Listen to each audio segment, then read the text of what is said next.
Sir வணக்கம். Sir அது நடந்து முடிந்த குரூப் 1 தேர்வில் புக் குரூப் தான் பார்த்துட்டு வரோம் நம்ம தொடர்ந்து. ஓகேங்களா? ஸோ அதில் கேட்கப்பட்ட ஒரு வினா தான், கீழ்கண்டவற்றுள் எது எவை வைக்கம் போராட்டம் பற்றி சரியான கூற்று அப்படின்னு கேட்டிருக்காங்க. ஓகேங்களா? ஸோ கேரளாவை சேர்ந்த ஜார்ஜ் ஜோசப் வைக்கம் போராட்டத்தில் மூளையாக செயல்பட்டார் அப்படின்னு சொல்கிறாங்க. ஓகேவா?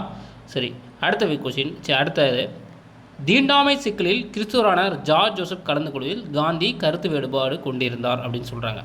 ஓகேங்களா? ஜார்ஜ் ஜோசப்பின் மார்பள சிலை மதுரையில் நிறுவப்பட்டுள்ளது அப்படின்னு சொல்கிறாங்க. ஸோ ஜார்ஜ் ஜோசப் கரூர் நீலகண்டரும் பெரியார் வைக்கம் போராட்டத்தில் கலந்து கொள்வதை விரும்பவில்லை அப்படின்னு சொல்கிறாங்க. ஓகேங்களா?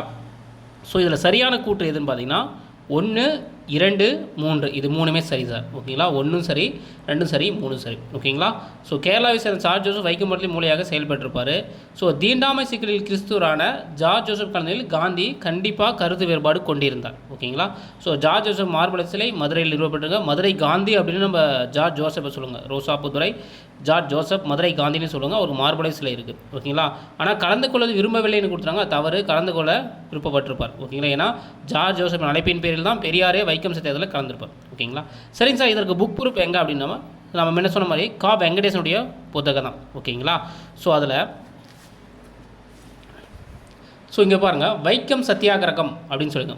ஓகேங்களா? ஜோசப் வைக்கம் சத்தியாகிரகத்தில் பங்கேற்று 1924 மார்ச் மாதம் கைது செய்யப்பட்டு ஏப்ரல் 11 6 மாதம் சிறை தண்டனை பெற்றார். ஓகேங்களா? அப்போது காந்தி ஜோசப்புக்கு எழுதிய கடிதத்தில் இந்து அல்லாத ஒருவர் இத்தகைய இயக்கத்திற்கு தலைமையேற்று ஏற்பது சரியல்ல என்று எழுதினார். ஓகேங்களா? சமுதாய உரிமை போராட்டத்திற்கு சமயம் சாயம் பூசுவதை விரும்பாத ஜோசப் காந்தியுடன் கருத்து வேறுபாடு கொண்டார் அப்படின்னு சொல்கிறாங்க. ஓகேங்களா? ஸோ காந்தியுடன் கருத்து வேறுபாடு ஜார்ஜ் ஜோசப் கொண்டிருந்திருக்கார். ஓகேங்களா? ஏன்னா அவர் ஒரு கிறிஸ்துவர். ஓகேங்களா? கிறிஸ்துவர் பங்கேற்கக்கூடாது என்பது காந்தியின் இரட்டை நிலைப்பாட்டை கை காட்டுவதாக கருதினார் அப்படின்னு சொல்கிறாங்க. ஓகேங்களா? ஸோ அடுத்தது பாருங்கள், ஜோசப்பின் அழைப்பின் பேரில் தான் பெரியார் ஈவேரா இப்போராட்டத்தில் பங்கேற்றார் அப்படின்னு சொல்கிறாங்க. ஓகேங்களா? ஸோ அவருடைய அழைப்பின் பேரில் தான் இங்கே யார் ஜார்ஜ் ஜோசப்பும் நீலகண்டனும் பெரியார் வைக்கம் போராட்டத்தில் கலந்து கொள்வதை விரும்பவில்லைன்றாங்க. அவருடைய ஜார்ஜ் ஜோசப் அழைப்பின் பேரில் தான் பெரியாரே வைக்கத்தில் கலந்துருவாங்க. அப்போ இது தவறான விடை. ஓகேங்களா? ஸோ மீதி 3மே சரியான விடை. இதற்கு சரியான விடை வந்தீங்கன்னா ஆப்ஷன் பி தான். ஓகேங்களா? ஓகேங்க சார், வீடியோ வாட்ச் ரொம்ப நன்றி. நம்ம தொடர்ந்து புக் ப்ரூஃப் போட்டு தான் வரோம்.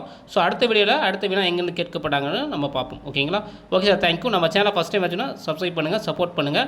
குரூப் 1க்கு எங்கேருந்து தேர்வுகள் அதாவது வினாக்கள் எடுக்கப்பட்டாங்கன்றதை நம்ம தொடர்ந்து வீடியோ பதிவிடுறோம். ஓகேங்களா? ஏன் அப்படின்னா அப்பொழுதுதான் நீங்கள் குரூப் 2க்கும் அண்ட் 2Aக்கு ப்ரிலிமிஸில் வந்து அந்த வினாக்கள் எங்கேருந்து எடுக்கப்படுறாங்க. ஏன்னா டிகிரி ஸ்டாண்டர்ட் அப்படின்னு சொல்லிட்டாங்க ஜிஎஸ்ஸை பொறுத்த வரைக்கும். ஓகேங்களா? அதனால் நம்ம இப்படி தேடி எங்கேருந்து எடுத்தாங்க அப்படின்னு ஒரு அனலைஸோடு படித்தா தான் இனி வரும் தேர்வுகளை ஈஸியாக நம்ம அட்டன் பண்ண முடியும். ஓகேங்களா? ஈஸியாக கிராக்கும் பண்ண முடியும். ஓகேங்களா? சரிங்க சார், தேங்க்யூ.